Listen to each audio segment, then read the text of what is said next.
work over the McCafe try. McCafe's finest barista-made coffee ever.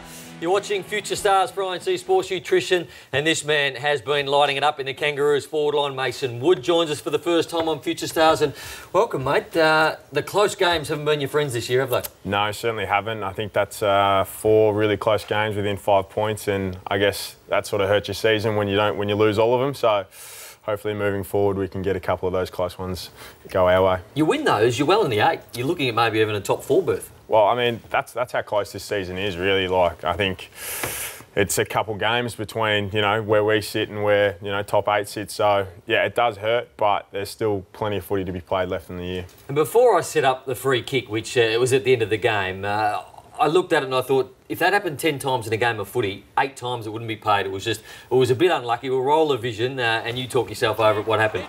Yeah, I guess I'm just looking to give Brownie a free run, and I guess it's one of those things that gets, like you said, gets paid a lot, and then defenders try to do it as much as they possibly can to us. So it's a bit annoying that it got done to me, but, I mean, umpires call it as they see it and you can't do anything about it. And that's really the case, isn't it? I mean, I suppose you're looking for from that point of view is the consistency. Consistency that you can jump at the ball when it's your turn as a forward, but vice versa. Yeah, absolutely. If it's getting paid all the time, you don't bat an eyelid, but I guess crucial stage of the game and it does get called, you look back and you go, could I have done that better, which is what I'll probably look at during the week. We've seen a fair bit of running down the clock and what works and what doesn't work, and games change because of it. We go back to you. I mean, you might have started all this.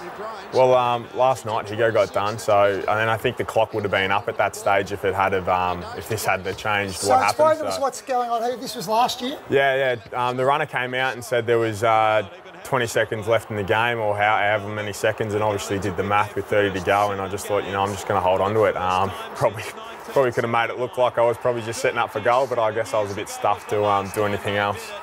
Just a smart footballer, obviously, Terry. And Higo tried to do the same thing last night, as you said. We'll have a look at that, because I don't think that the countdown clock was on the clock last night, was it? No, it's not anymore since then, so it makes it difficult, and obviously with it being so loud out there, and it's hard for blokes to hear what's going on. And he was a free hit too, isn't it? That's right decision. But without the countdown clock, which they don't put in the last 2 minutes, I think the ruling is that the player has to have a bit of self-awareness of how long there is to go. Yeah, and like I said, we'll look at that during the week and say how can we do this better, which we always do. And I'm sure Higo will be a little bit more aware moving forward. We'll have a little bit of a look at some of your play from last night. Just first up, how's your body? Because just getting continuity of footy was the problem sort of early in your career. Yeah, I think, this is the longest stretch of games that I've played. So, yeah, I guess getting up week to week's been a little bit difficult, having so many weeks off at the start of the year with my hamstring. So now getting continuity in my football is, really, really good for me, and hopefully we can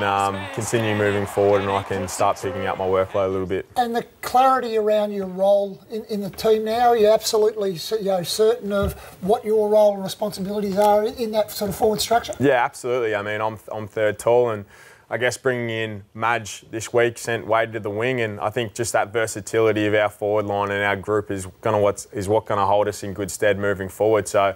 But yeah, that third tall, just trying to get up the ground as much as possible and using my run and carry to get the ball inside 50. To watch a game live, you don't really get to appreciate on TV how hard Jared Waite works. I watched him last night live, and he was up one end, he was up the other end, and he would have covered more ground than most midfielders last night. And I mean, he cops a bit of criticism every now and again if he misses a goal, but the work rate of Jared Waite's outstanding.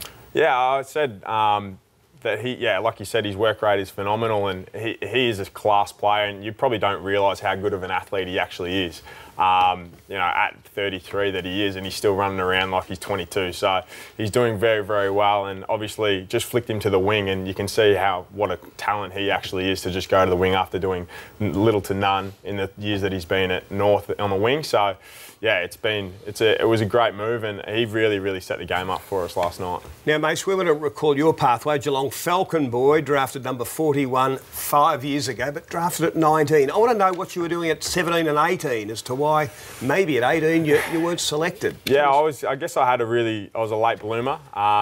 Grew a foot and from about 15 to 16, so I was really, really skinny guy, and my 18th year I tore my hip flexor, so that sort of put me on the back foot for that year, and Only played the 1 year at Falcons, so it was nice for Michael Turner down at Falcons. Said, look, we're looking to bring you on next year and just make sure you have a really good pre-season and set you up for your 19th year. And you got a chance there to play for Vic Country. I think it's a fantastic rule that 19-year-olds can play, and you played with the likes of Ollie Wines and Lockie Whitfield. Louis Taylor, I think, was in that group as well. So that gave you that elite exposure, and you played very, very well. You looked to be a draftee. What do you recall of that experience in playing nationals? Yeah, I guess it was at the start of the year, I didn't know really where I sat at all. I guess draft was so far away that, I wasn't quite sure. And just sort of building off games during the year, and then got the call up and getting around guys that were probably touted. Well, Lockie Whitfield and Ollie Wines touted to be very high draft picks, and I had a lot to do with them. And I guess learning off them because they've been in the system for such a long time, and I'm sort of only just coming into it. Learning off them and see how they go about it were massive for me.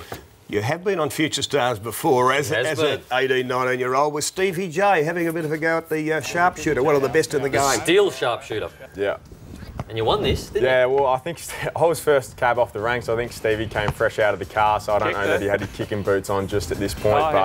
I think he definitely beat my other two guys. You wouldn't have liked to get beaten. Doesn't like to lose anything, Stevie J, whether it's a game of tiddlywinks, but you did him.